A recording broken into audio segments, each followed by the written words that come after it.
Anka, Dil, Rasd Dil, etc. etc. Oui, Zidane. Bon, Zidane, c'est ça. J'ai profité. Ah,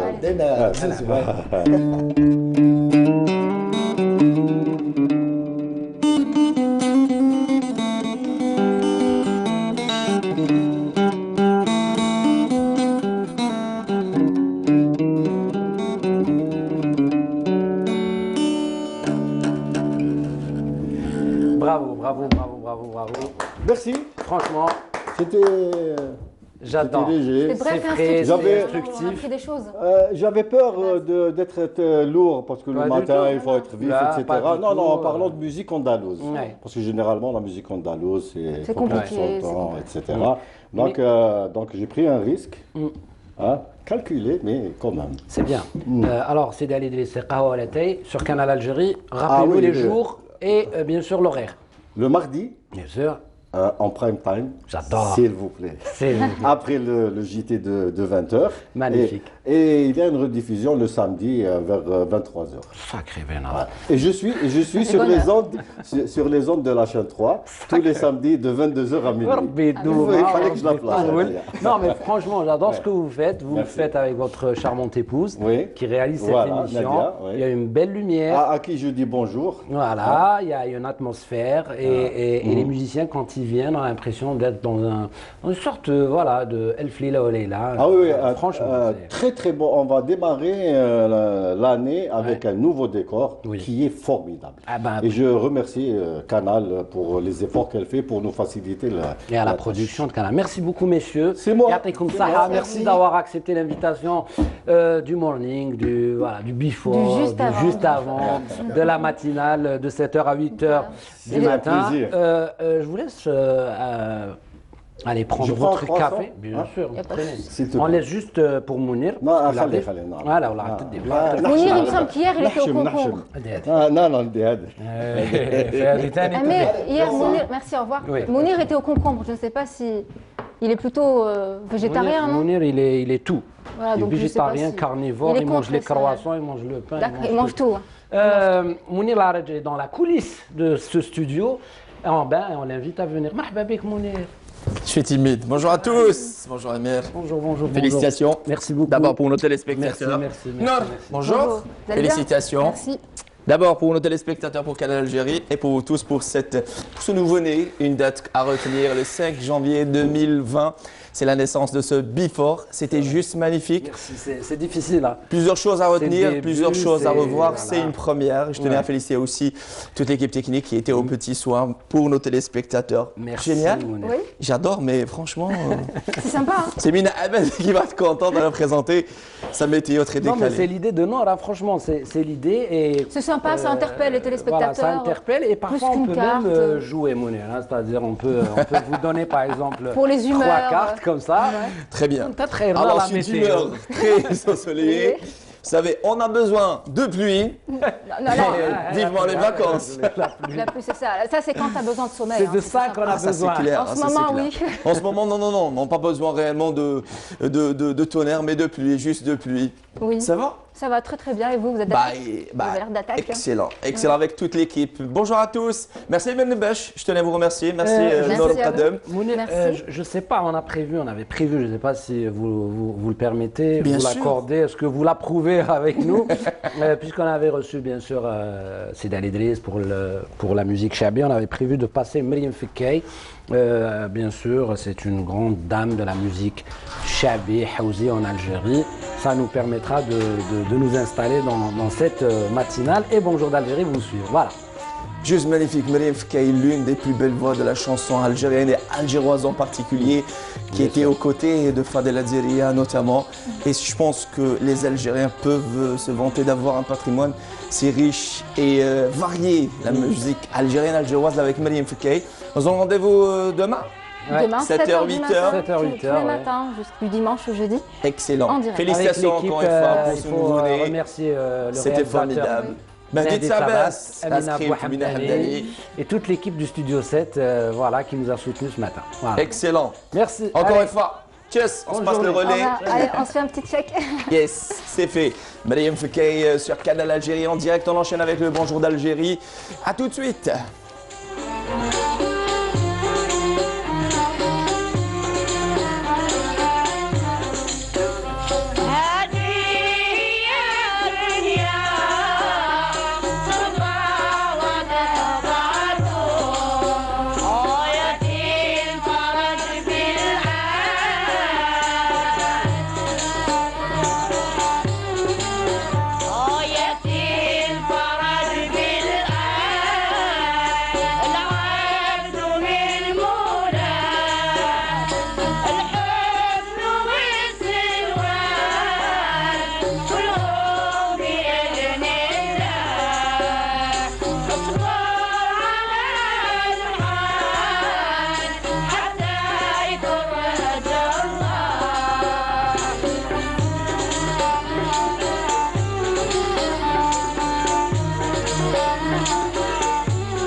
Excellente matinée à vous tous, mesdames, messieurs, bonjour. Merci de nous retrouver sur Canal Algérie pour cette matinale. Le bonjour d'Algérie de ce 5 janvier 2020. C'est avec ce nouveau-né que nous vous avons accueilli depuis 7 h du matin, juste avant cette pré-matinale avec Nour Mqaddam et Amir Nebesh, à qui nous souhaitons bon vent et félicitations pour nos téléspectateurs. C'est parti pour la matinale Le Bonjour d'Algérie pour ce dimanche 5 janvier 2020 avec toute la team du dimanche et fidèle au rendez-vous. Mounia Wetis, dans son espace mère et enfant, va s'intéresser aux éléments ou plutôt les outils indispensables pour les bains de bébé.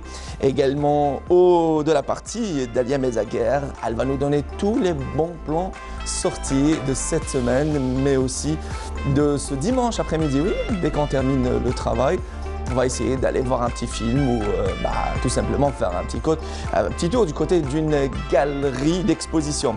Siham Kenouch également est de retour après son congé. Elle est de retour, elle a fait la reprise avec les enfants et les parents. D'ailleurs, bonne rentrée après les vacances de la période hivernale, le retour.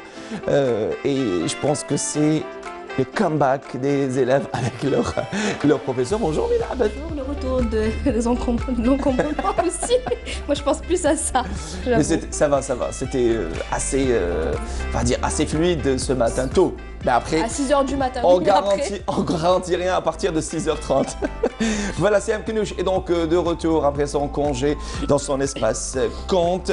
Mina Abed est là pour les nouvelles du ciel de ce dimanche 5 janvier. Ceci pour la première partie. S'agissant de la deuxième partie, elle est au rendez-vous. Radia Boulmali, elle va parler d'une grande dame avec un parcours assez particulier. Elle n'a pas fait l'unanimité s'agissant de son parcours, même sa vie privée. Il s'agit là de Feu Beya, de son vrai nom Fatma Haddad Mahidine.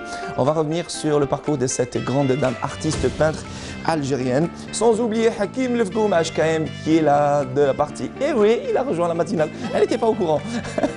Justement, avec sa rubrique musique, toute l'actualité musique, à ne pas confondre avec l'espace de Mina Abed, les jeunes talents. Ben non. Eh bien, le tout dans cette matinale signée aujourd'hui à la réalisation, Kerimou Bouguera. Ah ben, est-ce qu'il fera toujours beau et froid? Le tout de suite dans la page météo. Le premier rendez-vous météo, signé Mina Abed.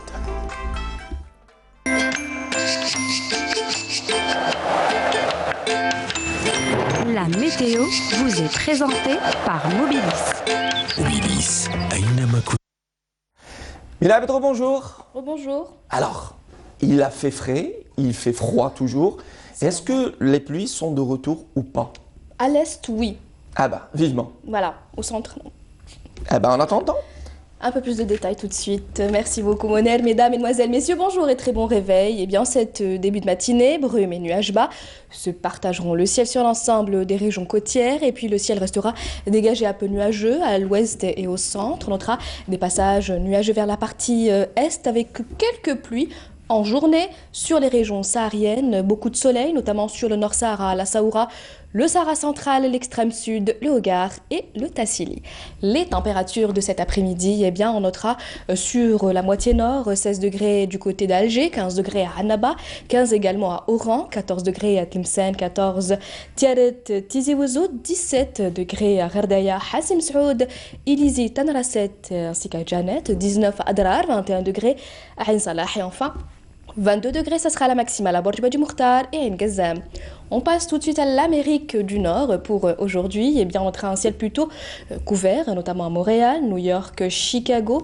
Un petit peu de soleil du côté de Dallas ainsi qu'à Washington. Côté Mercure, on notera moins 4 degrés à Montréal, 5 degrés à New York, 7 à Chicago, 22 degrés à Dallas, 21 degrés Mexico, Miami et enfin 11 degrés à Vancouver. Place tout de suite à l'éphéméride et puis pour plus d'informations, le site de Météo Algérie reste à votre entière disposition, les 3 w.meteo.dz. Très bonne matinée et à tout à l'heure midi.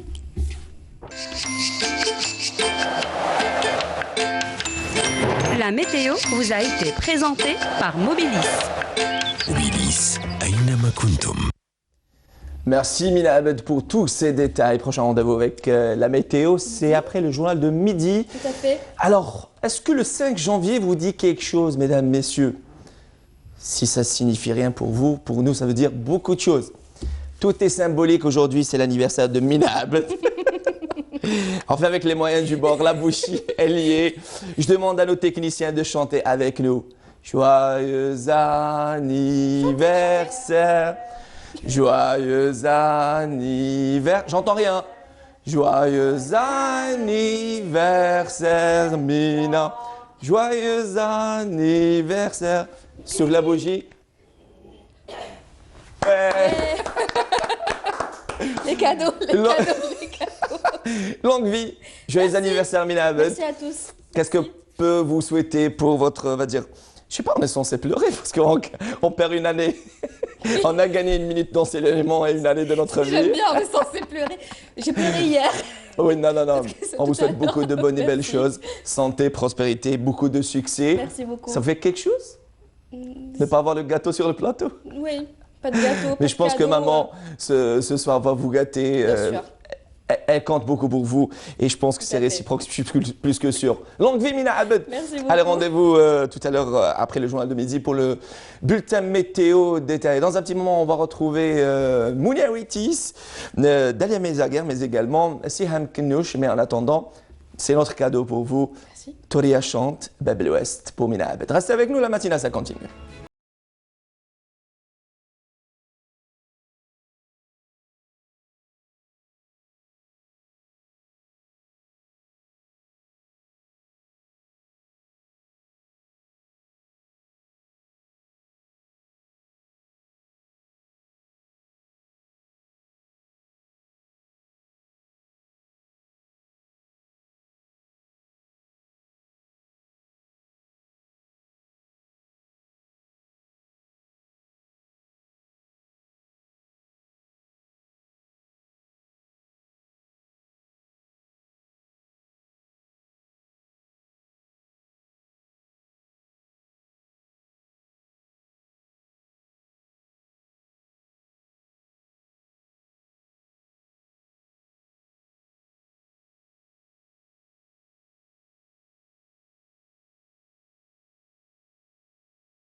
Clip très original et magnifique chanson.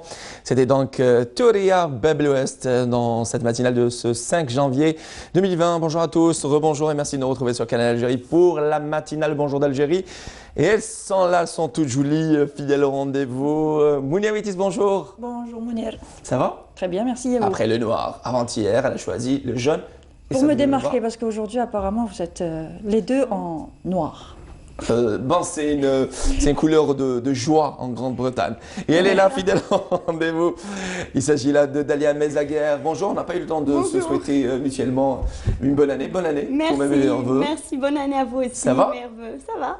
Avec vous, on va revenir sur les bons plans sortis culturellement parlant. C'était tout un débat, hein. Tout le monde se disait, depuis mon jeune âge, je pensais que le 4e art, c'était le théâtre. Or qu'on vient de vérifier, le 4e art, c'est donc la musique, et le 6e, c'est le théâtre. Mais bon, à vérifier, si vous avez une réponse chez vous, et elle est plus, on va dire, crédible, vous pouvez nous la donner. Les bons plans sortis avec Dalia Mezaguer dans un petit moment, mais avant cela, Mounia Witis, on va revenir, je le disais, sur les outils de bain de bébé, mais généralement, vous allez revenir sur, d'une manière générale, comment on donne un bain à un bébé, et Dieu seul sait que c'est difficile. Surtout les premières fois. Voilà. Surtout si on est maman pour la première fois et on commence à donner le bain à un bébé, il est tout petit, on a l'impression qu'il est tout fragile, donc on a peur de... Non, on n'a pas l'impression, il est tout fragile. Oui. Donc on a peur de lui faire mal ou on a peur qu'il glisse entre les mains, donc c'est pas toujours évident. Ça peut être manier. Exactement, ça peut donner beaucoup de stress de faire le bain à un nouveau-né. C'est pas très aussi difficile. simple. Exactement. Alors vos enfants respectifs ont aujourd'hui 7 ans et 4 ans et demi, Dalia, deux garçons. Je pense qu'aujourd'hui, on peut dire qu'ils prennent leur bain tout seuls. Bon, je plaisante, mais bon, il ne faut pas exagérer non plus.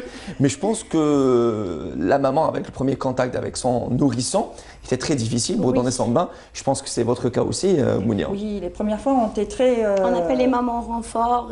Voilà. Le maximum. Exactement, venez m'aider, attention ça glisse et je sais pas comment faire. La caméra en film aussi, voilà, exactement. C'est vrai que le premier bain, on en fait aussi un événement et justement, avec la famille. on parlait de ça, c'est un bain avec j'adorais. Alors on distribuait aux enfants des œufs bouillis, voilà, des bonbons, des dragées. Il y avait même de la tammena, voilà. C'est un rappel pour les absents.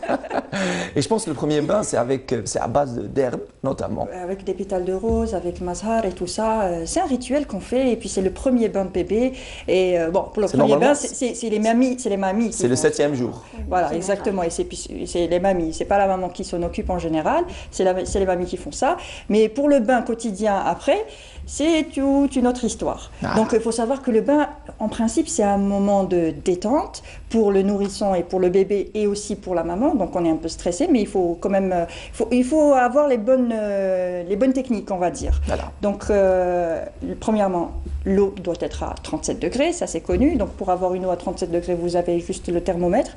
C'est un gadget qui...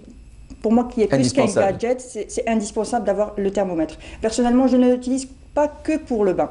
Je l'utilise pour le bain, pour vérifier la température. Et si on n'a pas de thermomètre, on vérifie avec le coude, pas avec les mains. Parce qu'avec les mains, on n'a pas forcément la sensation de chaud, froid correctement. Donc, après un adulte et un enfant, voilà, exactement. On touche le froid, le chaud, on touche pas mal de choses. Donc, on n'a pas... c'est tout mignon avec le petit canard. Oui, avec Mais justement, on reviendra après sur le canard. Ouais, exactement. Donc, avec le coude, on vérifie la température. Donc, si c'est pas trop froid, si ce n'est pas trop chaud, il ne faut pas que ça brûle, il ne faut pas qu'on ait une sensation de froid pour que l'eau soit à la bonne température. Sinon, on a le thermomètre, qui est plus qu'un gadget. Pour moi, il est très important d'avoir un thermomètre. Et ensuite, alors, quand c'est un nouveau-né, moi, personnellement, je le faisais dans l'évier. Quand ils sont tout petits, dans l'évier, c'est plus simple, donc on n'a pas à se baisser. Alors, il faut que se mette d'accord. L'évier, c'est le lavabo. Le lavabo, voilà. Tout simplement. Oui, mais je suis cousine. Non, sans ça, oui, j'avais compris, heureusement. Ça aurait été sympa, mais bon. Pas la WC. Ah, je l'ai perdu. Il est parti dans les canalisations. Ah, je vais faire un autre. Non, c'est pas ça. Attention. Alors, justement, il est lieu de rappeler que c'est très, très dangereux. Ben, justement, dans l'évier, quand je vous dis dans l'évier, parce que c'est plus petit, c'est restreint, on est debout, donc on n'est pas forcément... Mais ça glisse. Ça glisse, c'est clair que ça glisse. Avec le savon et tout ça, c'est pas évident. Donc il y a deux techniques. En général, il y a deux techniques pour laver bébé. Pourquoi je dis dangereux? Parce que déjà, souvent, l'évier est assez élevé, d'accord? Alors, si en cas de chute, la chute sera plus importante et plus, on va dire, fatale. Oui, donc c'est pour ça que, voilà, exactement. C'est pour ça qu'il y a des techniques aussi pour prendre le bébé. Donc, d'une main, on ne lâche jamais le bébé, donc on le tient, on passe la main derrière. Exemple, voilà, c'est exactement ce qu'il faut faire. On passe la main derrière le cou et puis on l'attrape par le bras. Mais c'est un bébé modèle mannequin, parce que tous les bébés ne font pas ça. Ne font pas ça, exactement. Croyez-moi, ma fille à 4 ans, elle fait pire. Ouais, à 4 ans, oui, c'est plus la même chose. Mais pas du tout. Pas du tout, c'est plus la même chose. Là, c'est les premiers jours. Bon, les premiers jours, ça va. Il bouge pas beaucoup, c'est beaucoup plus simple. Donc, on l'attrape avec une main et puis avec l'autre main, on savonne et on rince et tout ça. De préférence, on lave à la main. Pas d'éponge, parce que maintenant sur les marchés on trouve pas mal l'éponge pour laver ou le gant pour et puis les éponges ont tendance à garder tous les microbes à l'intérieur, même si on la lave et puis qu'on la laisse, l'eau qui reste à l'intérieur, le temps de sécher, on a le temps, cette eau-là a le temps de laisser se propager les bactéries et tout ça, donc vaut mieux laver à la main, il n'y a pas plus simple. Dalia, est-ce que vous préférez le gant ou la main directement? Moi j'utilisais une éponge, bon je savais pas que... J'avais pas fait trop de recherches. Justement, je trouvais que c'était le truc le plus doux pour voilà. leur peau. Donc c'était des petites éponges. Bon, maintenant ils ont grandi. Voilà, maintenant c'est le casse. C'est le casse. On frotte bien pour bien enlever les peaux mortes. Il faut faire attention. Exactement. Ouais, exactement, il faut faire attention. Donc avec la main, on lave et on lave surtout bien les plis du cou parce qu'un bébé c'est plein de plis sur le cou, partout, le siège, les cuisses et tout ça. Et on rince bien. Voilà. Et c'est une partie qui garde beaucoup, qui sue déjà beaucoup. Exactement. Voilà, et puis surtout si bébé régurgite, donc ça peut ce qu'il a régurgité peut se placer à l'intérieur des plis. Il y a aussi un phénomène qui arrive aussi souvent, c'est un cheveu dans le pli du cou par exemple ou entre les doigts. Il faut faire très attention à ça parce qu'on peut facilement avoir un accident avec ce genre de choses. Donc quand c'est un cheveu très fin qui se roule autour du doigt, avec les plis on le remarque pas. Voilà, donc c'est pour ça qu'il non, les cheveux de maman aussi, hein, et maman chauve aussi. Oui, parce que c'est souvent les cheveux de maman qui tombent. Et puis il y a aussi ça, ce qu'on appelle le truc de bain. Le truc qu'on met sur le toc. Ah, le bonnet de bain. Bonnet de bain, oui. J'y arrive. Mais je plaisante. Oui, on peut mettre aussi le bonnet de bain. Bon, on peut mettre tout simplement un foulard pour éviter de perdre ses cheveux, parce qu'il faut savoir qu'une maman, après un accouchement et puis en période d'allaitement, on perd beaucoup nos cheveux dans les mamans, donc c'est une information à savoir aussi. Donc, on rince bien aussi avec une seule main. Les premiers temps, on ne fait pas trop durer le bain. Que ça soit pas expéditif non plus, que ça soit bien, on fait ça calmement, mais on ne traîne pas non plus parce que bébé a tendance à... Il est préférable de faire son bain 10 minutes à peu près, le temps de bien laver, de prendre son temps avec bébé. Ça fait beaucoup 10 minutes. Calmement, mais on le fait calmement, on le fait pas dans... Ah d'accord. Il faut que je lave bébé, donc je le mets dans la baignoire, je lave. Rice. Un des smells. Ah oui, il est pas cool. Exactement. Donc 10 minutes à peu près, parce que c'est un moment de partage, c'est un moment de calme, c'est un moment où on est censé être zen avec bébé et ce n'est pas normalement un moment de stress où on est censé laver bébé rapidement parce qu'il pue, on va dire ça comme ça, ou parce qu'il est sale. Il faut savoir qu'un bébé n'est pas sale. Parce que ça sent pas vraiment la rose. Quand il régurgite tout ça, c'est très acide, voilà.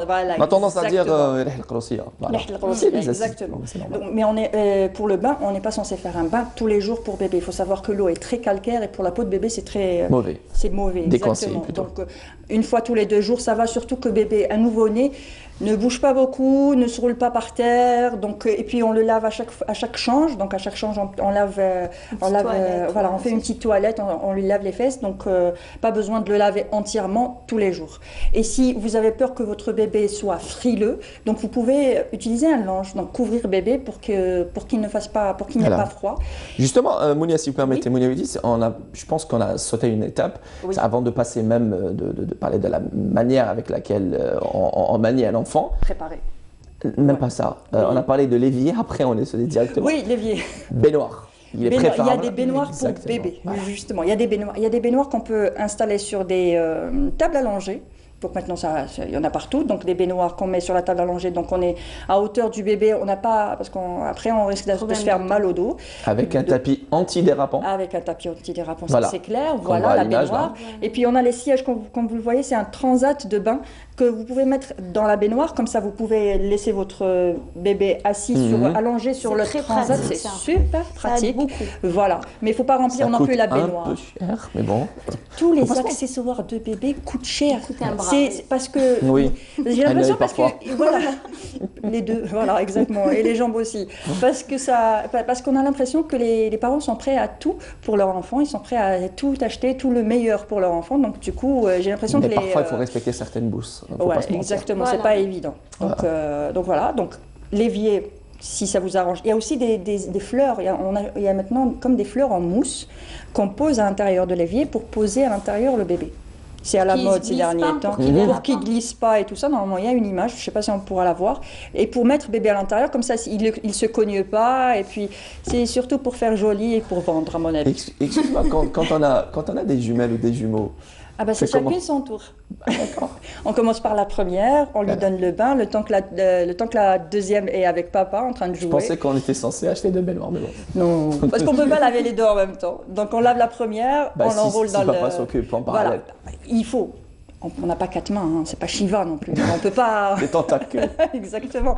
Donc, quand il y a deux. Inspecteur Gadget. Inspecteur Gadget. Gogo Gadget. Allez, voilà. Belle bébé. Donc, il faut de l'aide. Quand il y a plusieurs enfants, il faut absolument de l'aide. On laisse la première qui a pris le bain avec papa en train de l'habiller et on lave la deuxième. Donc, quand bébé ne bouge pas et puis qu'il est tout petit dans la baignoire, ça va. Mais quand il arrive à 9 mois à peu près, quand il commence à se mettre assis et essayer de se mettre debout, là, il faut prévoir. On passe directement à la baignoire d'adulte, la baignoire, si vous avez une baignoire à la maison. Sinon dans la douche italienne, avec une plus grande baignoire pour bébé. Et si vous êtes dans la baignoire pour adultes, un tapis antidérapant, ça c'est indispensable, parce que bébé bouge, donc il risque de glisser, il risque de se faire mal, ça c'est clair. C'est tout mignon, regardez-moi là. Voilà, c'est mignon. C'est tout le monde qui espère un enfant pareil. Oui, calme et qui joue calmement, tranquillement. Et qui adore prendre le bain. Qui adore prendre tout le bain. Seul, de préférence. Et justement, il ne faut pas obliger, quand bébé n'est pas vraiment sale, il ne faut pas l'obliger non plus à prendre, enfin, il ne faut pas s'obliger à lui donner un bain. S'il n'est pas vraiment sale, faites une petite toilette, comme on dit, une toilette de chat. C'est mieux que de lui imposer un bain qu'il n'a pas vraiment envie de prendre, quand il est tout jeune, qu'il ne se salit pas trop et tout ça. Donc, si ça occasionne du stress... Trop mignon. Voilà. C'est ça, les fleurs de bain, enfin, les fleurs pour les éviers. C'est un réel bonheur, les enfants. Et d'ailleurs, de tout cœur, nous souhaitons à toute personne qui espère avoir un enfant... de connaître ce bonheur. Oui, de connaître ce bonheur. Oui, exactement. Merci Galia de connaître ce bonheur-là. Voilà. Il ne faut pas perdre espoir. C'est clair, c'est sûr. Donc je passe, j'ai brûlé une étape justement, vous me rappelez, j'ai brûlé une étape avant de passer. Voilà, troisième, c'est retrait de permis. Oui. Le passage télé. Donc, avant non pas le canard, on va le laisser pour la fin. Avant de passer au bain et comment faire le bain et tout ça, il faut tout préparer à l'avance. Donc, préparer la serviette pour faire sortir, pour sécher le bébé après l'envelopper, préparer les affaires, sa tenue de change, tout, on doit tout préparer à l'avance parce qu'on ne doit jamais quitter bébé d'une semelle. On ne lâche pas. Dans le bain, c'est hors de question.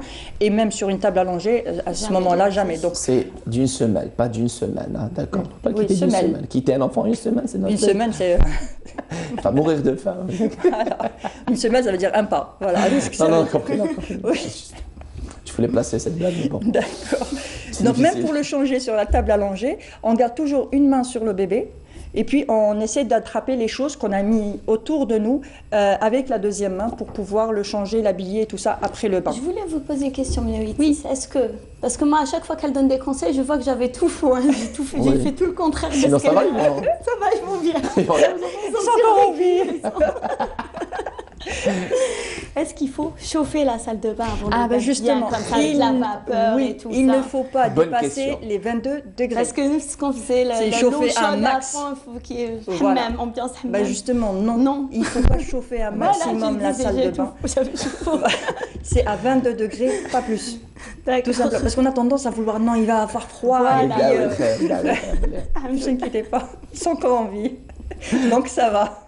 Oui. Et puis la maman a toujours l'instinct et puis fait toujours le meilleur pour son enfant et ce qui est plus... Je voulais revenir sur une autre méthode, notre astuce, le coude. Alors comment jugeons le fait que, on va dire, l'eau est, quand on met est prête pour... Pas la main. Avec la main, on n'a pas la sensation. Voilà, justement. C'est pour ça que je dis le coude. Avec la main, on n'a pas vraiment la sensation de froid. Le froid ou le chaud, pas vraiment avec la main. Je ne sais pas si vous avez déjà eu cette expérience en touchant. Et puis, ça vous paraît tiède la main supporte plus exactement. La chaleur et le froid. Il y a des personnes qui supportent très bien l'eau chaude, mais bon, avec le coude, là, on peut pas se tremper complètement. On va doucher bébé, donc on peut pas essayer avec autre chose. Si ça arrive. Donc on met le coude. Ça arrive avec ma soeur. Mais... on met le coude et puis un peu l'avant-bras pour sentir la température. Parce qu'avec les mains, on sent rien. Parce qu'on a tendance à faire ça va. Alors que pour eux, ça peut être brûlant. Ça peut être brûlant. C'est pour ça qu'il faut avoir un thermomètre. Bon, la deuxième utilité du thermomètre chez moi, c'est de le mettre pour le bain, bien sûr, et puis de le mettre dans la chambre des petits. Parce que bien sûr, pour endormir bébé et tout ça, la meilleure température est entre 18 et 21 degrés. Donc un 19 degrés, 20 degrés, c'est déjà à l'ombre. Bon. À l'ombre. Donc on met un peu sur un meuble, on le laisse traîner là-bas. Donc à chaque fois qu'on veut voir s'il fait chaud ou froid dans la chambre de bébé, ça va, il fait bon, il fait 20 degrés, donc ça va. Donc petite astuce en plus. Mais c'est bien. Après, tout le monde se dit c'est un réel supplice, mais rien n'est cher pour ses enfants, rien n'est, on va dire. Exactement. Et puis après comment donner le bain, après tout préparer et tout ça, on passe aux gadgets et puis aux jouets. Alors, les jouets pour le bain. Personnellement, j'utilise des petites boîtes en plastique. Elles adorent ça, les Tupperware. Vous voyez, les petites... Donc, elles prennent et puis elles versent l'une dans l'autre, ainsi de suite, ou je leur donne tout simplement leur dinette. Et elles commencent à remplir et puis à jouer, à remplir ou essayer de remplir avec un entonnoir, un autre récipient. Ça les occupe super bien. Vous pouvez aussi... Il y a des enfants qui refusent, excusez-moi, il y a des enfants qui refusent carrément de prendre leur bain. Quelle est la meilleure méthode? Alors, j'ai parlé de ma soeur, elle était dans l'obligation de prendre le bain avec sa fille à chaque fois, jusqu'à l'âge de pratiquement 4 ans et demi, 5 ans. Oui, parce qu'il y a une période où, surtout la période à partir de 2 ans, où on l'a dit déjà vendredi passé, où c'est le non. Tout simplement. La crise du non. La crise du non, où il dit non, le bébé dit non à tout. Donc, essayez de lui faire croire que c'est sa décision. Que ce n'est pas la décision du parent. Parce que dans la tête de l'enfant, il veut s'imposer, il veut s'imposer tout simplement, et il veut que ce soit lui qui décide. Donc il dit « Ah non, mais maman veut ça. » Allons lui faire croire que c'est sa décision. Il faut lui dire « Tu seras puni, tu n'auras pas de bain. » Il va te dire « Si, je vais prendre. » Voilà, c'est une mauvaise méthode, parce que jusqu'à présent, Dalia, tu avais tout faux. Alors, oublions, franchement. Essayez de faire tout le contraire de ce que je dis. Alors, du coup, attendez. Il ne faut pas non plus faire du chantage avec ça. Oui. C'est ça le truc, parce que c'est comme le chantage de la nourriture. Il ne faut jamais faire du chantage avec la nourriture. Si tu ne manges pas, tu n'auras pas de dessert. Ça ne marche pas toujours. Ça marche pas toujours. Et puis souvent, les parents... Il faut d'abord avoir un dessert déjà. Voilà. Voilà, pour négocier. Donc, vous avez dit que... Enfin, par exemple. Et souvent, les enfants ne sont pas portés sur les desserts. Exactement. Oui, pas forcément. Ils ne comprennent pas ce que c'est un dessert, à vrai dire. Pour eux, c'est du manger. Et puis c'est tout. Ils ne sont pas vraiment attirés par le sucré ou par les fruits. Donc, faire du chantage pour dire non, tu n'auras pas de yaourt, par exemple, s'ils aiment les yaourts ou ce genre de choses, ne marche pas forcément. Hier, par exemple, ma fille me fait cette crise-là. Elle refuse de manger. Elle mange à sa guise. Après, je lui ai donné un carreau de chocolat, elle avait mangé, elle m'a dit, le chocolat est bon. Je lui ai dit, je te donne, elle a dit, non, merci, ça y est, c'est bon. Je suis rassasié. Je pense que l'enfant, mais c'est bien non, mais j'aurais aimé qu'elle prenne un deuxième, mais parce qu'elle est toute chétive. Je pense que c'est un peu normal, un enfant, il faut juste avoir un dialogue avec lui. Voilà, parler avec lui. Il ne faut pas les rapports de force. Pas de rapport de force, ça ne sert à rien. Voilà. Ça ne sert à rien, c'est là où vous aurez une grosse crise et puis l'enfant, il va, au contraire, sinon, il va se sentir incompris. Il va lâcher le biberon, lâcher. Justement, sinon le bébé va se sentir incompris, il va se sentir, il va être frustré et tout ça, et là, ça engendrera d'autres crises. Et si vous faites le bain avant de dormir, ça sera pire parce que ensuite il ne voudra pas dormir. Là, ça sera la crise de l'âme, il faudra faudra essayer de calmer, tout ça. Donc, il faut essayer de dialoguer, il faut essayer de parler, de faire un test, de faire baigner une poupée. Si votre fille joue avec la poupée, tiens, on va faire le bain pour la poupée, c'est toi qui vas lui faire. Et après toi, voilà, oui. Et après, ce sera à ton tour de faire le bain. Donc, essayez de ramener ça comme un jeu. Voilà. Alors, chacun son tour, toi tu fais la poupée et moi je te le fais pour toi. Surtout ces derniers temps avec une épidémie de poux, parce que c'est surtout dans les milieux scolaires, dans certains on va dire, villages du pays, et c'est vraiment rincer et se laver les cheveux. Oui, mais le poux, il ne meurt pas. Mais dans l'eau, il flotte, il nage.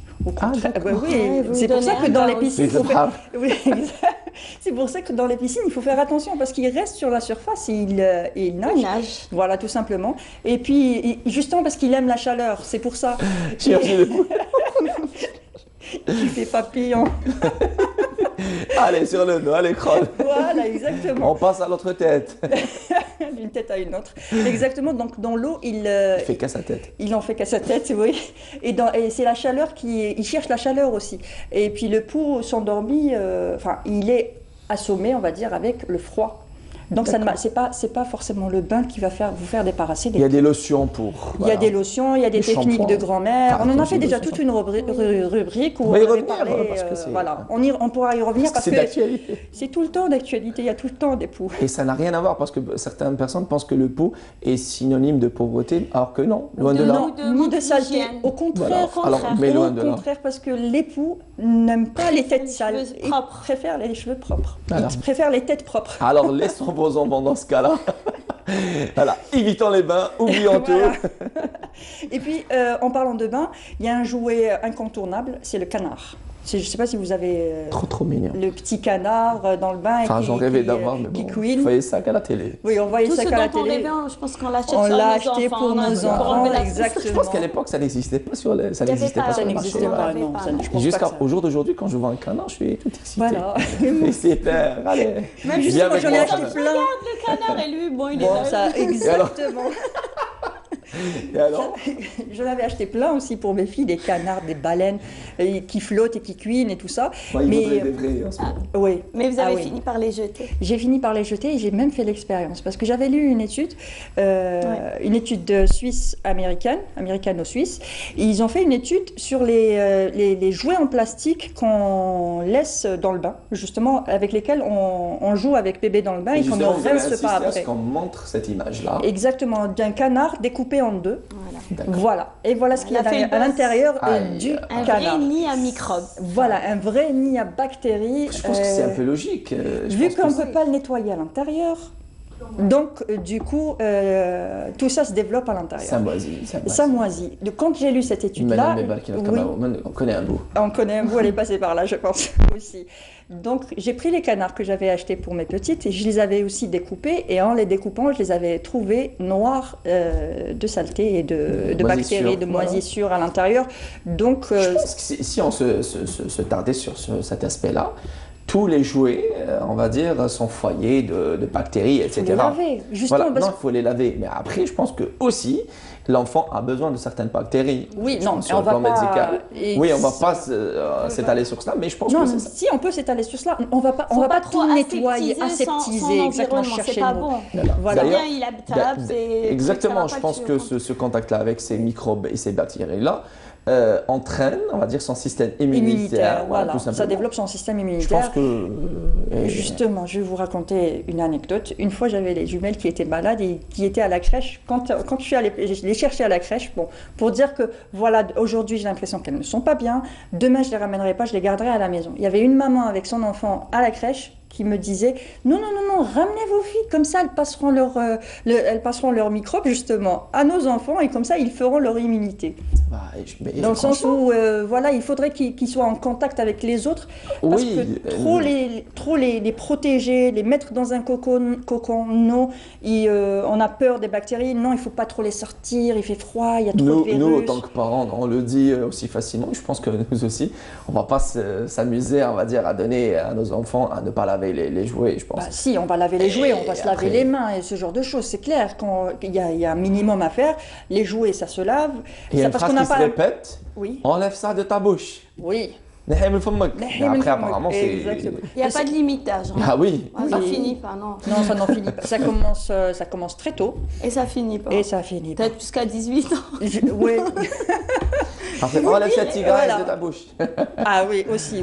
Non, mais donc bon. ça commence avec le pouce ou la tétine et ça finit avec la télécommande et puis Exactement, et ça Et n'arrête parlons pas. de télécommande, c'est un grand foyer de bactéries. C'est un nid à bactéries parce qu'on ne nettoie pas et puis tout le monde touche à la télécommande. On a peut-être pas le réflexe de se laver les mains tout de suite après. Pourquoi vous partagez la télécommande avec vos voisins Non, parce que il y a les télécommandes qui sont posées et puis tout le monde rentre et puis touche la télécommande. On pose aussi un peu n'importe où. On pose un peu n'importe où. Vous dites les adultes.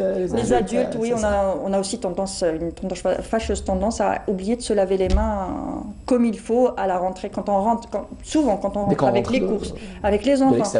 Voilà, exactement, avec pas mal de choses à faire et puis on est un peu dépassé, on se dit oui, il faut que je range ça, il faut que je mette ça, il faut ceci, cela, patati, patata. Donc du coup, et je me lave les mains quand j'ai oublié de me laver les mains. Ouais. Mais après, il est conseillé, recommandé de se laver les mains avant de manger. Et après, quand on est dans la vie quotidienne avec les alliés, certaines, on va dire, étapes de la journée, on oublie. Je pense que c'est un peu normal. Nous aussi, nous avons besoin de. Personne n'est sinon, on va partir sur un terrain de manie. On va devenir maniaque par la suite. Et au lieu de se soigner, de laver ses mains, on va se soigner sur autre chose. Exactement, oui. Il ne faut pas trop prendre au sérieux, tout prendre au sérieux. Il faut un peu lâcher du lest, il faut un peu dédramatiser tout. Voilà, tout simplement. Et voilà, prendre du bon côté. Très bien. Alors, récapitulons, Mouniawitis. Pour laver un bébé, il nous faut déjà, pour laver, parce que on le lave quelque part, parce que franchement, le mettre dans une baignoire, en attendant qu'il prenne on le met dans la machine à laver, on va faire ainsi. Un petit tour à 40, à sec. Voilà, à sec. Je pense pour que l'enfant prenne son bain, il lui faut une baignoire. Une baignoire, s'il est plus âgé, un tapis antidérapant dans la baignoire. D'adulte. Exactement, il faut d'abord tout préparer à portée de main pour ne pas jamais laisser bébé sans surveillance, seul. La température à 37 degrés. À 37 degrés, température de la salle de bain à 22 degrés, pas plus. Les jouets de bain, il faut toujours les laver après. Et ceux qui ont des recoins où c'est pas évident de les laver, ne pas les mettre dans l'eau tout simplement. Voilà, si on n'a pas de thermomètre, c'est le coude qui est témoin exactement fidèle de la température de l'eau. Il faut que la salle de bain soit entre 18 et 22 degrés. 22 degrés maximum. Voilà, exactement. L'eau à 37, la baignoire. Il faut privilégier le fait de laver son enfant. Avec les mains, prévoir le savon, le shampoing. Le shampoing s'il a des cheveux. En général, ils n'ont pas beaucoup de cheveux à la naissance. Ou s'il a des cheveux, donc prévoir un shampoing 2 en 1. Comme ça, on n'a pas à avoir un savon plus un shampoing. Donc un shampoing avec lequel on fait les cheveux et puis le reste du corps. Et on a oublié la serviette. Est-ce qu'on privilégie maintenant, il y a des serviettes en forme de cape. On les met sur la tête et puis on enroule parce que et des oreilles. Voilà. Et on enroule bébé dedans. On peut pas mettre une sortie de bain à bébé, un nouveau-né ou le temps de lui mettre le truc, il a le temps de choper la crème. Regardez-moi ça. Voilà. On le met dedans et puis on l'enroule, c'est plus simple, c'est plus rapide. Merci Mouniawitis. Merci à vous. C'est pour toutes ces astuces et ces détails. Et puis parfois on se dit oui, Mouniawitis nous aborde des thèmes qu'on connaît. Ben non, on apprend tous les jours. Et ce sont, on va dire, ce sont des astuces très détaillées. Par exemple, je ne connaissais pas le fait que le coude donné, on va dire, est plus fidèle par rapport à la main, qui tolère plus les températures élevées et on va dire moins élevées, basses. Voilà. Merci beaucoup. Restez avec nous et prenez note des sorties, des bons plans sortis de Dalia Mezaguer. Les bons plans sortis pour cet après-midi. Est-ce que vous avez prévu quelque chose pour cet après-midi? Non? Il y a un petit quelque chose pour cet après-midi. Très bien. Et on va commencer avec, alors, on va dire 6e art, voilà, parce qu'on a mené notre recherche. Mais en attendant, moi, depuis la nuit des temps, je pensais que c'était le 4e art, à savoir le théâtre. Mais on va parler, on va dire théâtre. Premier rendez-vous, c'est donc Théâtre Dalia. Et ça sera où? Donc, premier rendez-vous, ça sera théâtre et ça sera au Théâtre Régional d'Oran. Très bien, au Théâtre.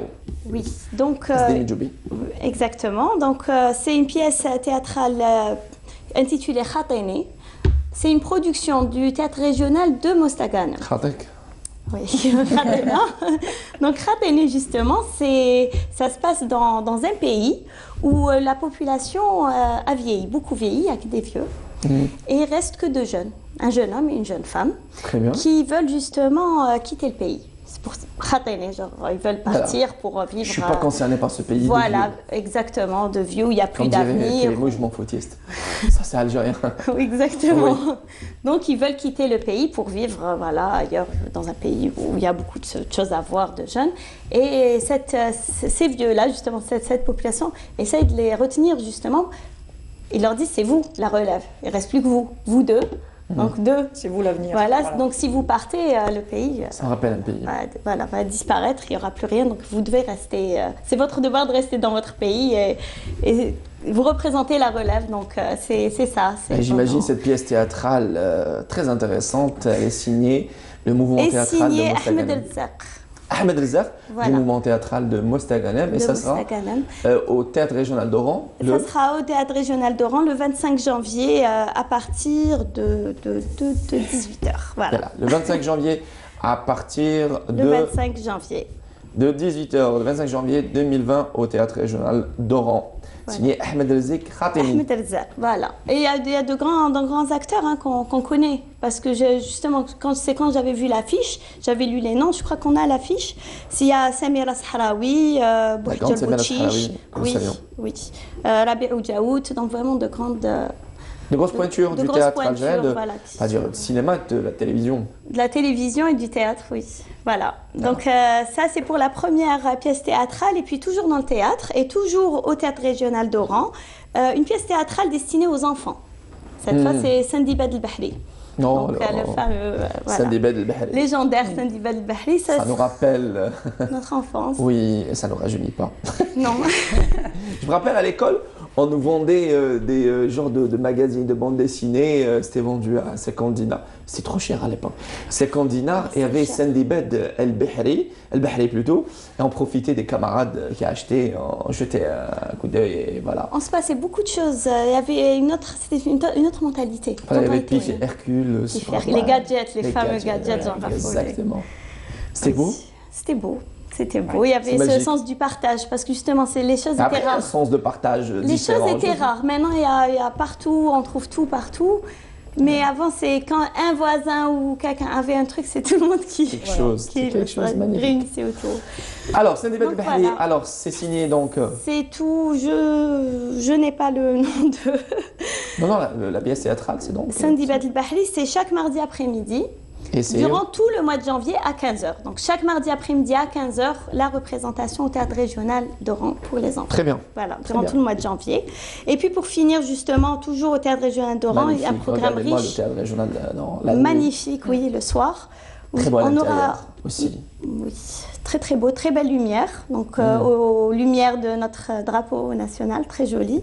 On aura un spectacle de flamenco qui est prévu le 29 janvier. Voilà, donc je donnerai plus de détails la prochaine fois. Donc je donne comme ça la notion pour les amateurs de la musique flamenco. Et toujours dans le théâtre. On n'en sort pas, oui. Donc ça risque d'inspirer beaucoup de personnes. Et donc il y aura des ateliers qui seront donnés. J'avais dit justement pour aujourd'hui, ça commence aujourd'hui au Centre d'études diocésain des Glycines à Alger. Alors excusez-moi, c'est le Centre des études Centre d'études diocésain des Glycines. C'est aux Glycines à Alger. Donc on a des ateliers de théâtre. Donc pour ceux qui veulent justement s'y mettre, c'est les 3 premiers dimanches. Oui.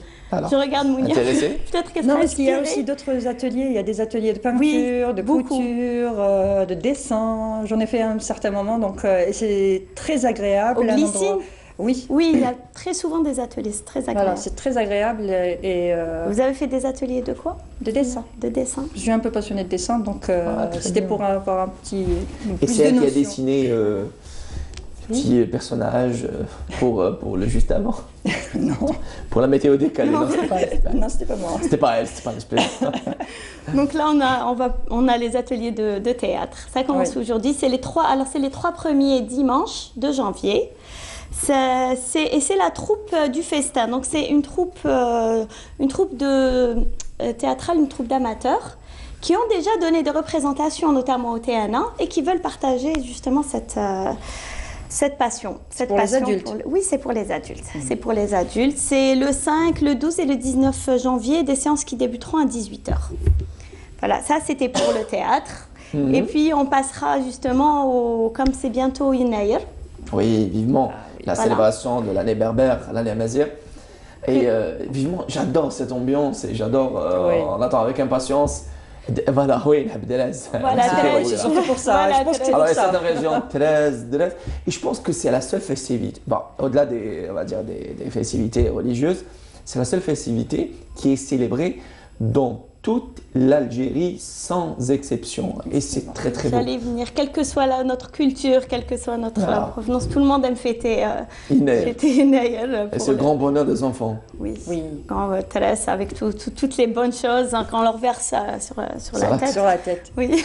Attention aux grosses noix. Alors n'oubliez pas, c'est donc dans la baignoire.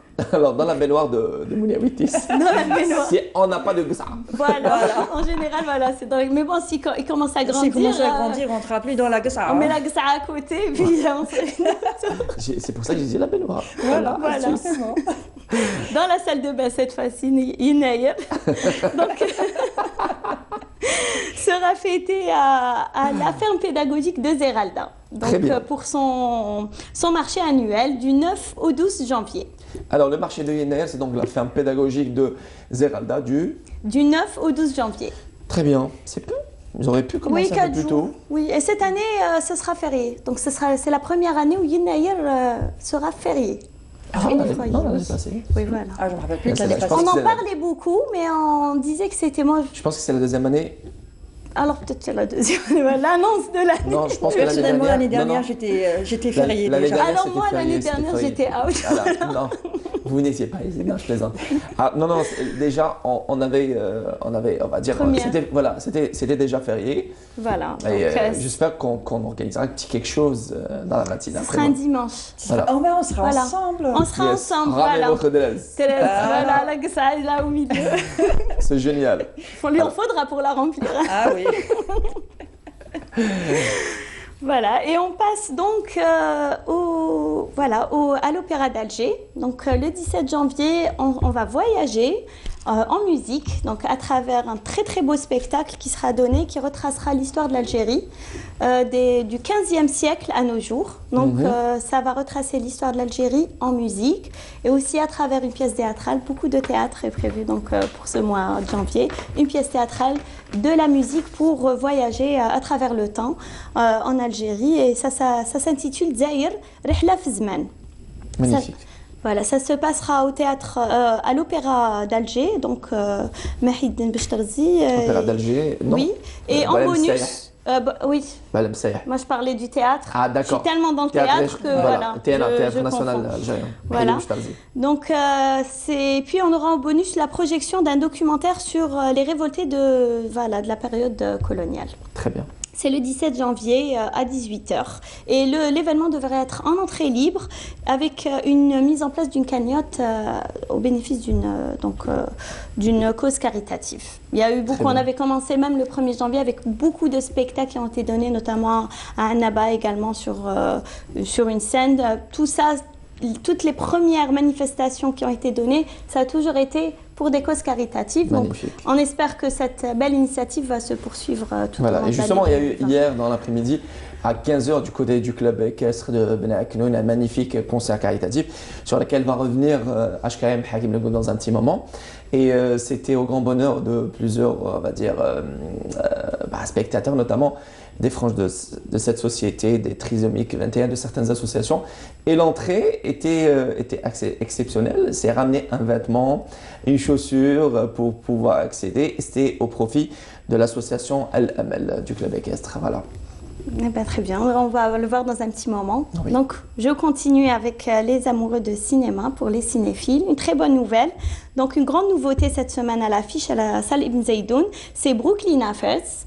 C'est un très très beau film signé Edward Norton. Donc, cette fois-ci, Edward Norton sera devant et derrière la caméra, un très grand acteur. Et puis, beaucoup de grands acteurs aussi qui vont partager l'affiche avec lui. Je ne sais pas si on l'a. si on va la passer à la régie. Donc, entre autres, Edward Norton cette semaine à Brooklyn à faire, et puis beaucoup d'autres films à l'affiche, de nouveaux films, dont Jumanji, le Next Level. Je ne sais pas si vous l'avez vu. Oui, magnifique. Le 2 vous avez vu le 1 et le 2? Le 1, alors le 2 pas encore. Le 2, oui. Ça ne pas c'est pas les mêmes acteurs, c'est voilà. pas... voilà. Il manque un acteur, il est décédé. Non mais voilà, mais si, c'est Jumanji, c'est... Non, les jeunes enfants de Jumanji, le vieux Jumanji. Alors, rappelez-nous le titre du film, c'est donc? Le dernier sorti? Oui. Ou bien celui-ci? Celui-ci. Celui-ci, bon, c'est Jumanji Next Level. Voilà, Jumanji Next Level. Voilà. Donc, c'est comme Next Level, comme c'est un jeu. Voilà, c'est la prochaine étape. Prochain niveau. Voilà, et Brooklyn Affairs, Incognito, un film d'animation, et toujours à l'affiche La Reine des Neiges. Voilà, donc, on a beaucoup de nouveautés cette semaine. Voilà, c'est tout pour les rendez-vous de cette semaine. Merci beaucoup, Dalia Mezaguer. Justement, parlons de 7e art et rendez-vous avec tous les cinéphiles à Fouka, dans la wilaya de Tipaza, avec le ciné-club Ciné Houma, à l'initiative de la coopérative artistique Massar, avec sa présidente, la jeune comédienne de théâtre, à savoir Lila Touchi, qui donne rendez-vous chaque samedi à 15h à la salle de conférence 20 août 56, ex-salle cinéma du Haut-Ciné de Foucaville. Et il vous suffit juste d'aller pianoter sur votre compte Facebook, Coopérative Massar, ou tout simplement Ciné Houma pour le H, le 7, Ciné Houma. Et c'est chaque samedi, il y a au programme des projections de films algériens étrangers. Quand il s'agit de films algériens, c'est accompagné d'un débat avec le réalisateur ou scénariste du film. Voilà, il y a lieu de rappeler. Je vais vous donner à chaque fois les rendez-vous. D'accord? Très bien. Voilà. Merci à vous, Dalia Mezaguer. Rendez-vous dimanche prochain. Mercredi. Oui, avec vous dimanche prochain. Oui, voilà. avec moi. Mais mercredi avec Mercredi aussi, avec Amel. Merci Monia Wiltis. Rendez-vous dimanche prochain avec toi, enfin avec vous, et demain pour une autre rubrique. Excellent. Voilà. Connaissez-vous Qasr al-Bukhari? Oui. Alors, Qasr al-Bukhari, c'est l'une des plus belles villes et communes de la wilaya de Médéa à découvrir, et c'est une ville qui est réputée pour sa formation de gymnastique. Notre reporter journaliste, l'active, la très gentille, c'est ma voisine à Fouka, d'accord? Friel Hamdi, elle a été du côté de Qasr al-Bukhari. Voilà, c'est Qasr al-Bukhari. Qasr al-Bukhari, pour ceux qui ne connaissent pas cette ville dans la wilaya de Médéa, elle est revenue avec ce magnifique reportage. La matinale de ce 5 janvier, dimanche, ça continue à rester avec nous. Dans un petit moment, on retrouve Hakim le groupe HKM et Siham Kenouch. Restez avec nous. Merci les filles. Merci. Nous sommes bien à Qasr al-Bukhari dans la wilaya de Médéa. La ville de Qasr al-Bukhari, réputée pour sa formation et son amour pour la gymnastique artistique et trampoline.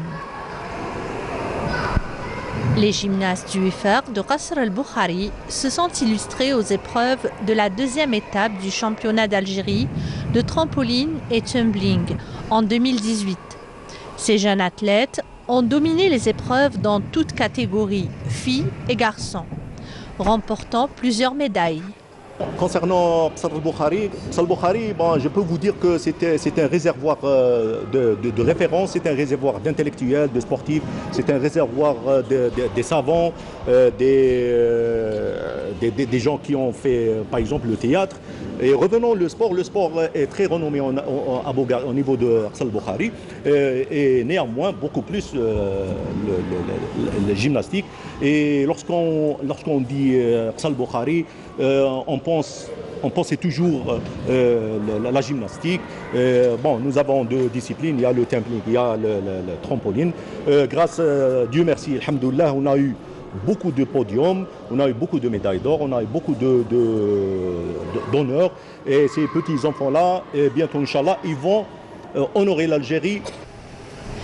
La réalisation du pôle sportif dans cette ville est justifiée par l'important nombre d'athlètes qui s'adonnent à la pratique sportive et par le nombre de titres et médailles inscrits au palmarès de ces différents clubs amateurs. تحصلت مدينة قصر البخاري على 17 ميدالية توج بها أبناء المدينة في رياضة الجمباز في البطولة الإفريقية للشباب الجزائر العاصمة 2019. Sans ballon, mais avec des jambes solides, Mohamed, Oussama et les autres sont montés sur plusieurs podiums. لا اسمي محمد جوار دو ليكيب ناسيونال في رياضة تامبلين بطل افريقيا في رياضة جمباز وبطل العاب افريقيا والشامبيون دافريك 2016 وهنا بديت في الرياضة ذي كنت صغير في لاج 4 ونشكر النادي اللي دعمنا ولي زونطرينور اللي وقفوا معانا. شاركت في 2018 في افريل رحنا لمصر درنا شامبيون دافريك كلاسيت من الاوائل في ليكيبمون وكلاسيت دوزيام انديفيديال. كانت المشاركة في بلغاريا في عام 2017 شاركت مع الدول العام وتحصلت على المرتبة 16 في العالم. Les anciens de cette ville se souviennent certainement de Abdelkrim Mouhrani et de Aïssa Mansouri, les deux athlètes qui ont marqué les années 70.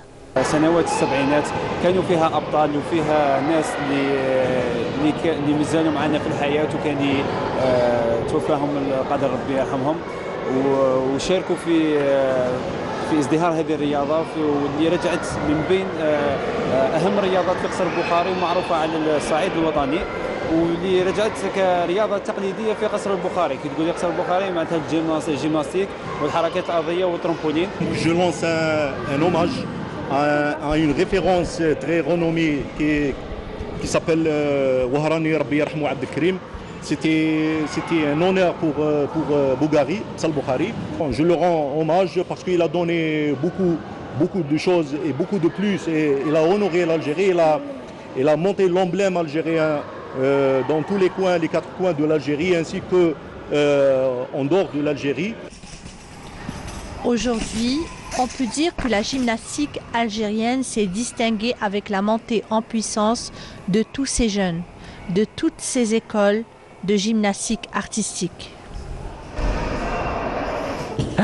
Et voilà, c'était donc un magnifique reportage signé Fariel Hamdi qui a été du côté de Qasr al-Bukhari dans la wilaya de Médéa, réputée par sa formation de gymnastique. Et justement, c'est une ville qui a vu connaître les plus grands dans cette discipline tels que Ben Aïssa Mansouri et Abdelkrim Al-Wahrani. On embrasse très très fort Fariel Hamdi. De retour avec vous pour cette deuxième partie de la matinale. Nous rejoint, mesdames, Radia Boulmali, bonjour. Bonjour. Ça va ton genou? En catastrophe.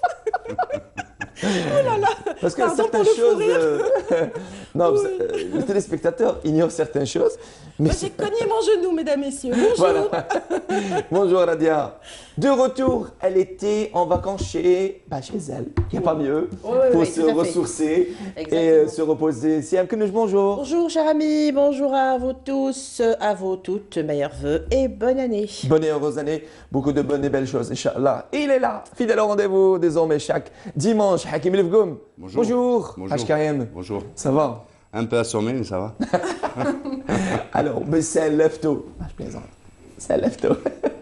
Aujourd'hui, Siam Kenouch, je veux pas. Et écoutez, à chaque fois que je croise Siam dans les coulisses, enfin dans les couloirs de Canal Alger, je lui dis Siam, quel est. Ouais. Et c'est pour ça que je te raconte jamais en fait. Si, vous m'avez raconté un magnifique conte qui me rappelle mon enfance, à savoir le saint Sidi Ahmed Aqrour sur les hauteurs de Gouréa, à Herbel très exactement, qui me rappelle mes vacances de mon enfance avec Manil Rahma, notamment. Voilà, Radia Boulmali, aujourd'hui vous allez revenir sur le parcours d'une grande dame. Avec une vie controversée. Je le disais en début de cette matinée, elle ne faisait pas l'unanimité s'agissant de sa vie privée. On parlait de ça dans la salle de maquillage.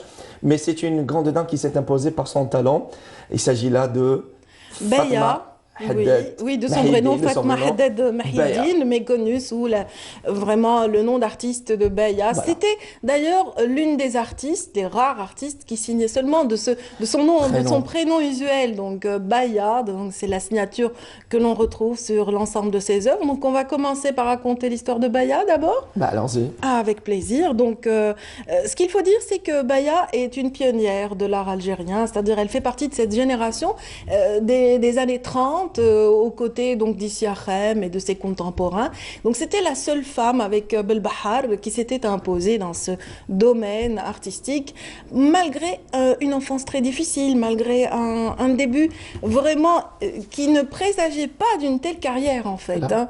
Orpheline à l'âge de 5 ans, vous imaginez, déjà on perd ses parents à l'âge de 5 ans, elle est née en 31, donc un 16 décembre 1900. Oui, tout à fait. Et donc quand on est d'abord orpheline à cet âge-là, on est confié à sa grand-mère. La grand-mère déjà très pauvre et modeste était déjà travaillée dans une ferme, voilà, en horticulture en général.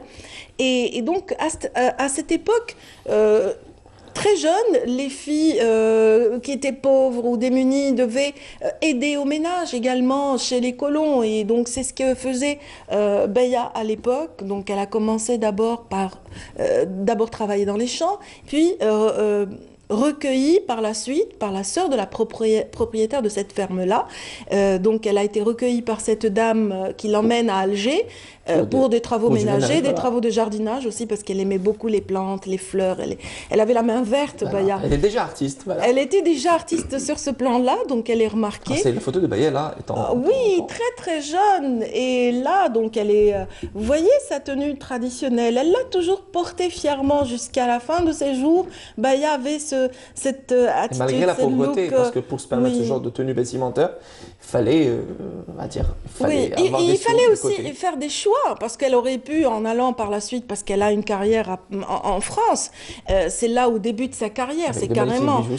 Voilà, là elle est déjà... Donc là c'est à l'occasion de sa première exposition. Donc cette dame qui l'a recueillie à Paris, donc la sœur la belle-sœur de ce colon, donc elle va l'initier, l'encourager, parce qu'elle remarque déjà qu'elle est très habile de ses mains. Elle fabrique des petites figurines en argile, des petits monstres, des petits des animaux fantastiques. Et bon, elle a commencé à griffonner un petit peu, mais c'était surtout ces petites figurines qui ont attiré l'attention d'un sculpteur. Le sculpteur, en l'occurrence, on va retrouver son nom dans un moment, c'est pas grave. Mais bon, c'est un sculpteur qui est ami de Camina Marguerite, donc Marguerite, qui lui va remarquer cette dextérité de Beya, va l'encourager à faire ses premières gouaches, ses premières peintures sur papier. Oui. Vous interrompez cette photo. Ils ont été trop vite là. Là, c'est bien après. On revient aux premières images et on reste. Voilà, retenez un petit peu. Donc, on la voit debout sur une image près de ses peintures. En fait, voilà. Ce sculpteur avait pour ami un galeriste vraiment très connu. Donc, c'était Aimé Mahé. Aimé Mahé donc était de passage à Alger et on lui présente Beya, Là, il décide de l'emmener à Paris, de lui organiser une exposition individuelle, une exposition qui aura un grand retentissement. C'est elle, vous voyez, Sarwel Chilqa. Elle a Sarwel Chilqa, elle a ses petites babouches. Elle a toujours le look algérois, donc toujours cette authenticité qu'elle respecte. Voilà. Elle a à peine 16 ans pour sa première exposition individuelle, vous vous rendez compte? Donc c'est ce qu'on appelle un fabuleux destin. Un revirement de situation.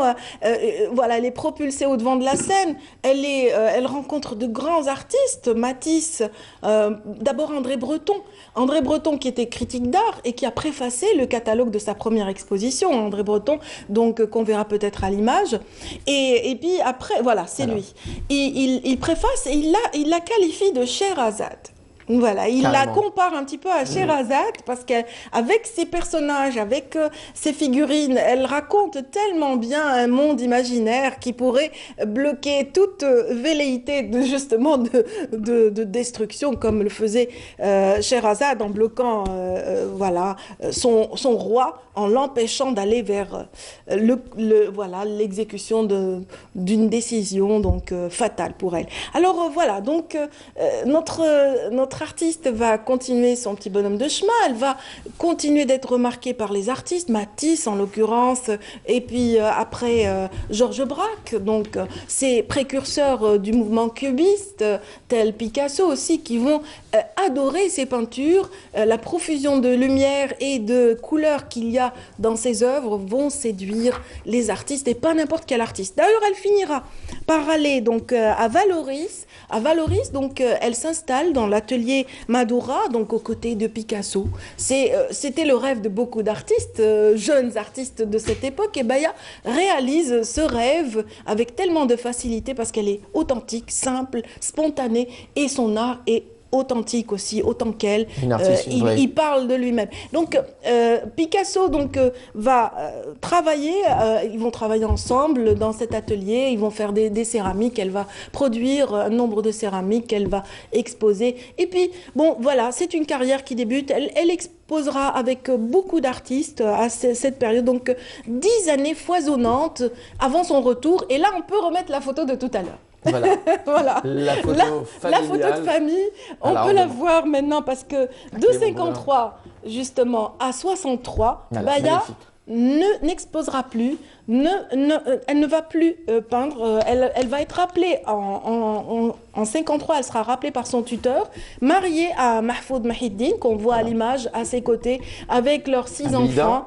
Donc, elle vivra à Blida pendant 10 années où elle ne peint. Là, vraiment, voilà, c'est son époux, un illustre chanteur d'Andalou, donc qui était connu à Blida. C'était sa deuxième épouse, mais bon, elle vivra aux côtés de cet homme avec qui elle aura 6 enfants. Et bien sûr, bon, les versions divergent. Certains disent que c'est parce que lui aussi était aussi conservateur que sa famille. Il ne voudra pas de cette carrière artistique qui l'aura peut-être empêché.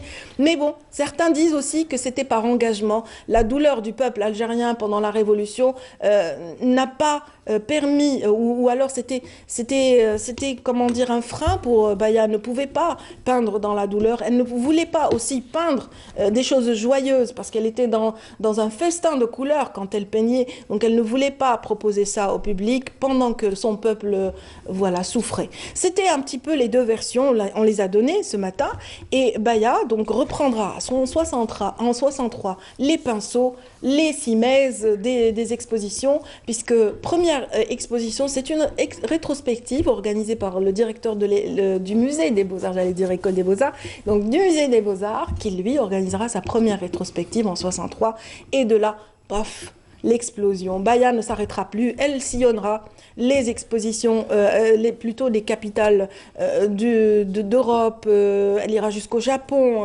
le monde arabe la connaîtra et aussi valorisera son art.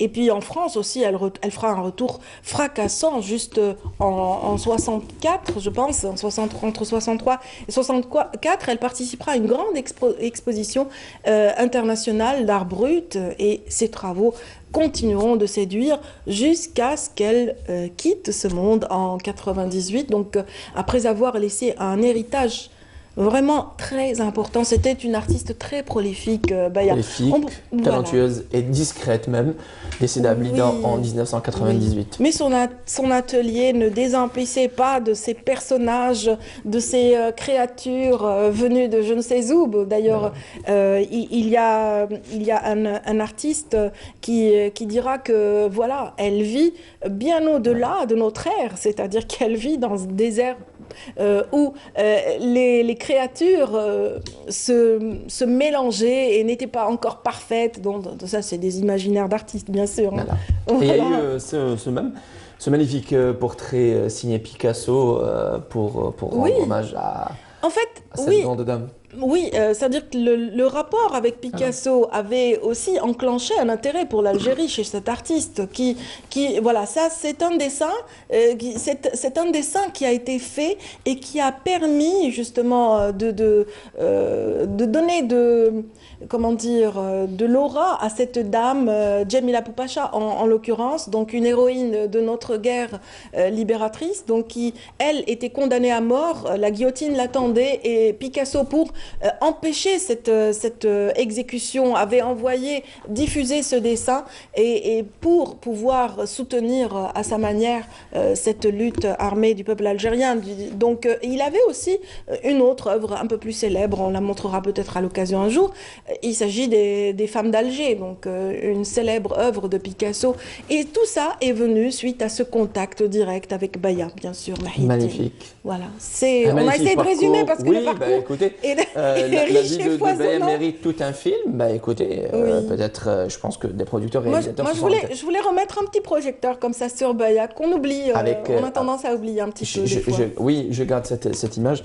On garde tous cette image de cette femme assez discrète avec son foulard qui cache une partie de sa tête. Et d'ailleurs, la ville de Blida, où elle a, on va dire, vécu, elle avait une partie importante de sa vie, lui a rendu ça en... Il y a une école primaire qui porte le nom de Baya. Moi, je terminerai en disant que voilà, Google, le moteur de recherche, a vraiment consacré quand même un doodle à Baya. Oui. Et rares sont les artistes algériens à avoir eu accès à cet espace. Il y a eu Issi Akhem, il y a eu elle, et il y a eu donc Mohamed Al-Hassem et Warda Al-Jazairi. Merci beaucoup, Radia Boulmali. Des magnifiques parcours, de magnifiques histoires, un conte avec la majestueuse, la belle et douce. Non, mais... Moi, je pensais que c'était Hakim après. Non, un conte. On allait finir avec le conte. Si vous voulez. Alors, vous voulez qu'on termine avec vous? Ça dépend de ce qu'on vous demande. Hein. Moi, on termine avec... Allez, je décide. Elle a décidé. Okay. On termine avec vous.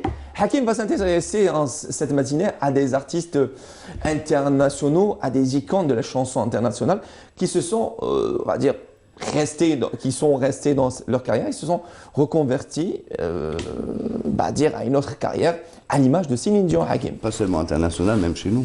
Oui, oui. Donc il y a des chanteurs qui se sont retrouvés acteurs, il y a des acteurs qui se sont retrouvés dans la chanson, même dans l'animation. Mais on va effectivement s'axer sur l'extérieur, sur l'international. Donc des acteurs qui ne le font pas par besoin d'argent ou de célébrité, ils le font beaucoup plus pour changer, pour apporter un plus. Le cas de Céline Dion, on en parlait tout à l'heure, qui a remis en fin de compte, parce qu'il paraît que Céline Dion c'est la femme la mieux habillée au monde, quoique je ne partage pas la vie, mais elle remet ses tenues sur le tapis rouge. Donc au jour d'aujourd'hui, elle sillonne pratiquement tous les tapis rouges à travers le monde, où elle remet en valeur. En fait, c'est une manière de rendre hommage à son mari. Oui, René décédé. Et d'ailleurs, elle a rendu hommage à son papa à travers une chanson « Parler à mon père ». On va écouter un petit extrait, ça vous dit? Oui, bien sûr. Allons-y. Céline Dion. Céline Dion, « Parler à mon père ».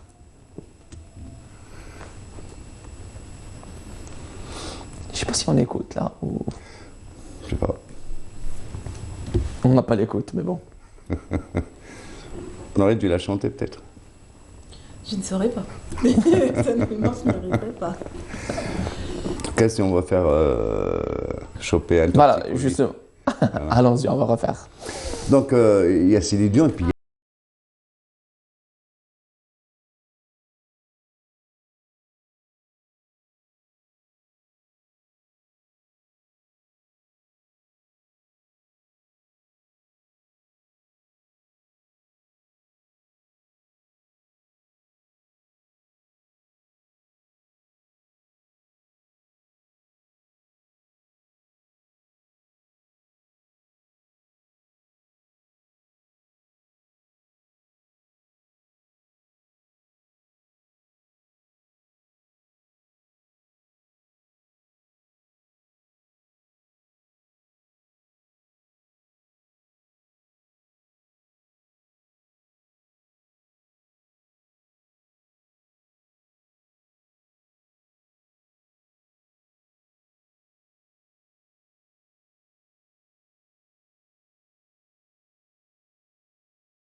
Je suis à côté de la porte. Ah, d'accord.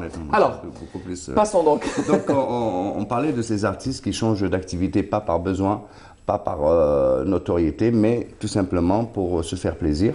Et les artistes dans le genre, il y en a énormément. On prend le cas de Jimmy Foxx, qui a joué le rôle principal dans le film Ray, de Ray Charles, qui a d'ailleurs failli décrocher un Oscar.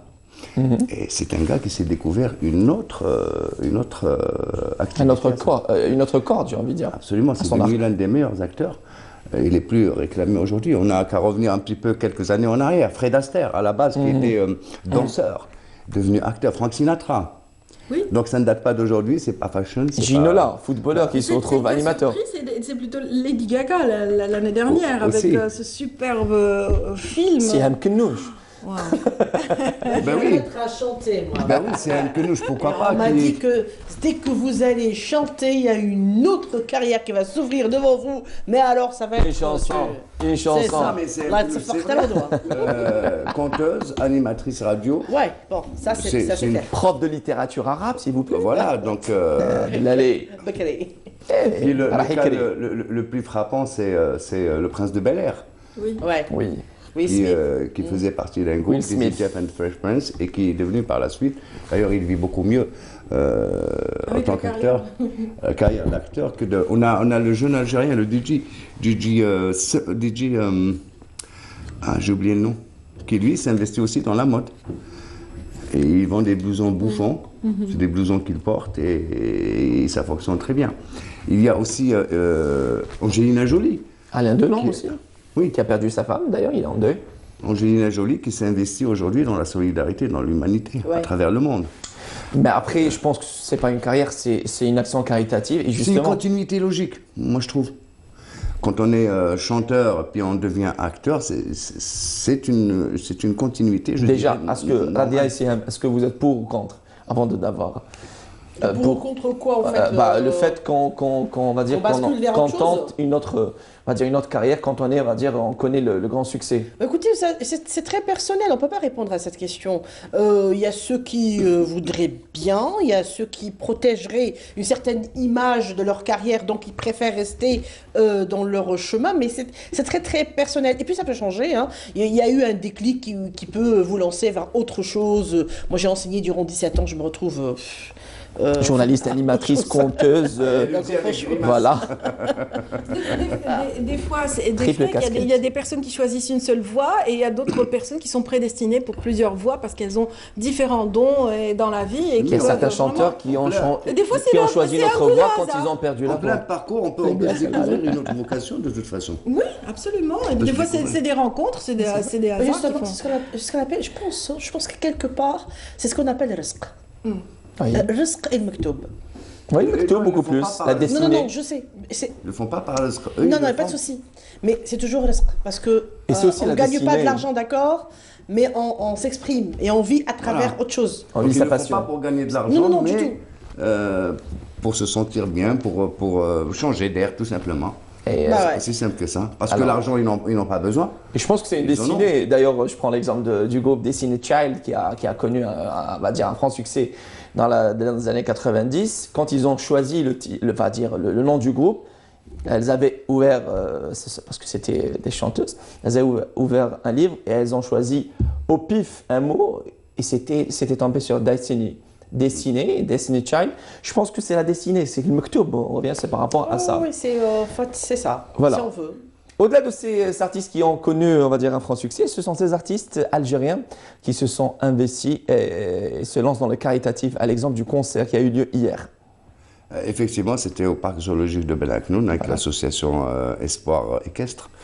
Ce que j'ai trouvé de particulier dans ce concert, c'est qu'on ne vient pas et on paye son accès, mais on ramène plutôt paire de chaussures, un manteau, on paye de cette façon-là. Et c'est une manière de venir en aide aux personnes nécessiteuses. Ce qui est positif aussi, c'est la présence de jeunes artistes algériens, à l'instar de Jam, de Manal Gharbi, Samir Diouf, et le public a répondu à l'appel. C'est pas évident. un samedi à la veille de la reprise plutôt. Voilà. Puis moi je trouve que il faisait froid, il faut dire qu'il faisait froid hier après-midi. Que l'idée est géniale. C'est pas une invention algérienne, je dirais, mais c'est un vide-grenier artistique. Absolument, absolument.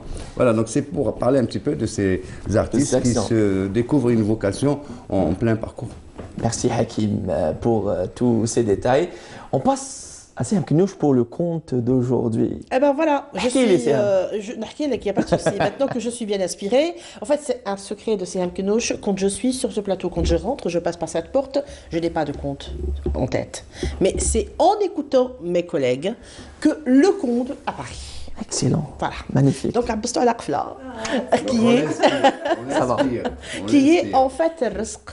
Pour revenir à cette destinée. Donc c'est une inspiration du moment. C'est une inspiration qui me rappelle un conte d'une dame qui a vécu à l'âge des Omeyyades. Et c'était une dame veuve et très très pauvre avec un tout petit enfant. L'enfant avait 1 an et elle était mendiante.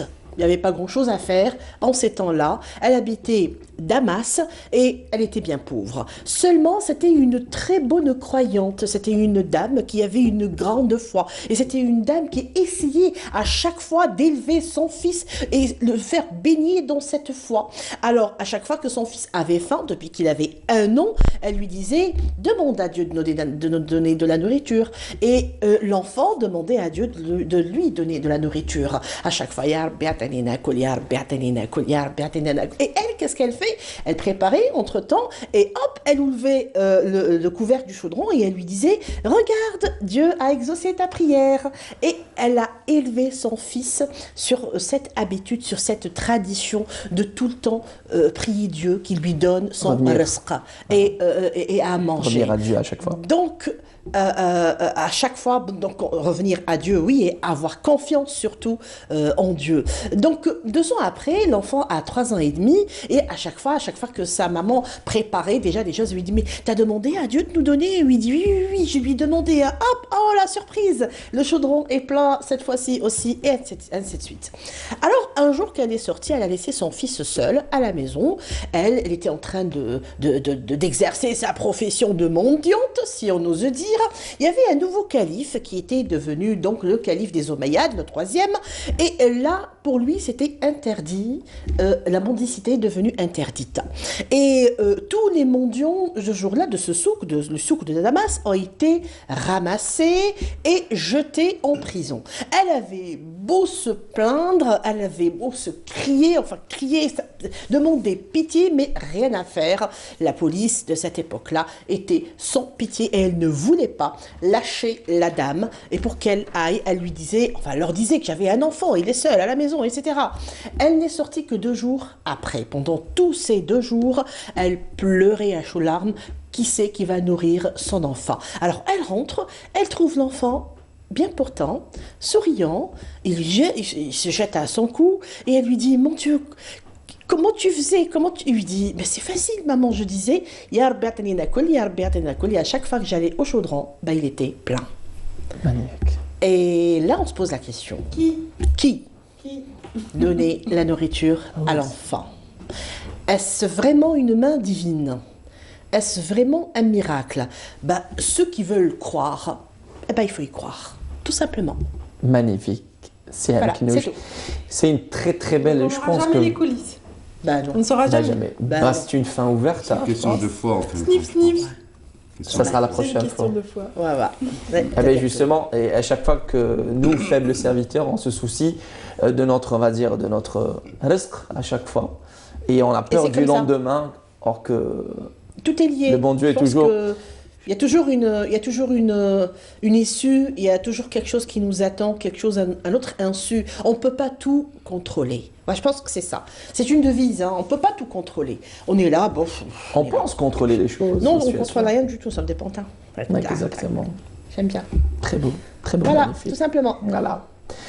Sur cette magnifique, on va dire, j'ai envie de dire sur cette magnifique note d'espoir, parce que on a tendance à se soucier, et alors j'ai terminé mes études, pour la plupart des jeunes qui nous regardent en cette matinée, oui, j'ai un master 2, j'ai un doctorat. Après, je me dis que Il faut juste savoir attendre et les choses viennent tout seuls. Ils viendront tout seuls. Parfois, on change de 180 degrés. Merci Radia Boulmani, merci Siham Knouch pour cette note d'espoir. On est revenu aujourd'hui sur le magnifique parcours de Beya, son vrai nom Fatma Haddad Mahiddine, avec HKM, Hakim Lefgoum, sur ces artistes qui ont excellé dans un registre et qui ont tenté un autre